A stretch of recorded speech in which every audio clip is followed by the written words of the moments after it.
aprendí a generar un espacio de comunicación con fluidez y sin tapujos, de poder hablar con normalidad la situación que estábamos viviendo en casa. Aprendimos a vivir esta nueva cotidianidad y realidad en la familia.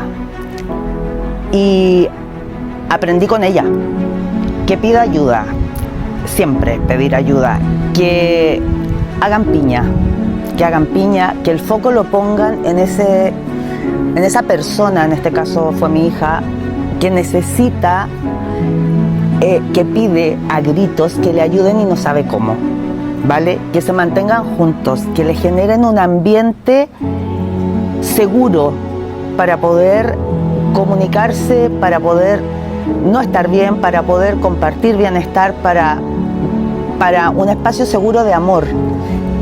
Y siempre estar, para mí es importantísimo que estemos, nos necesiten o no nos necesiten, que ellos sepan que hay una figura allí a la que pueden recurrir en el momento y en la situación que necesiten. Siempre estar y estar.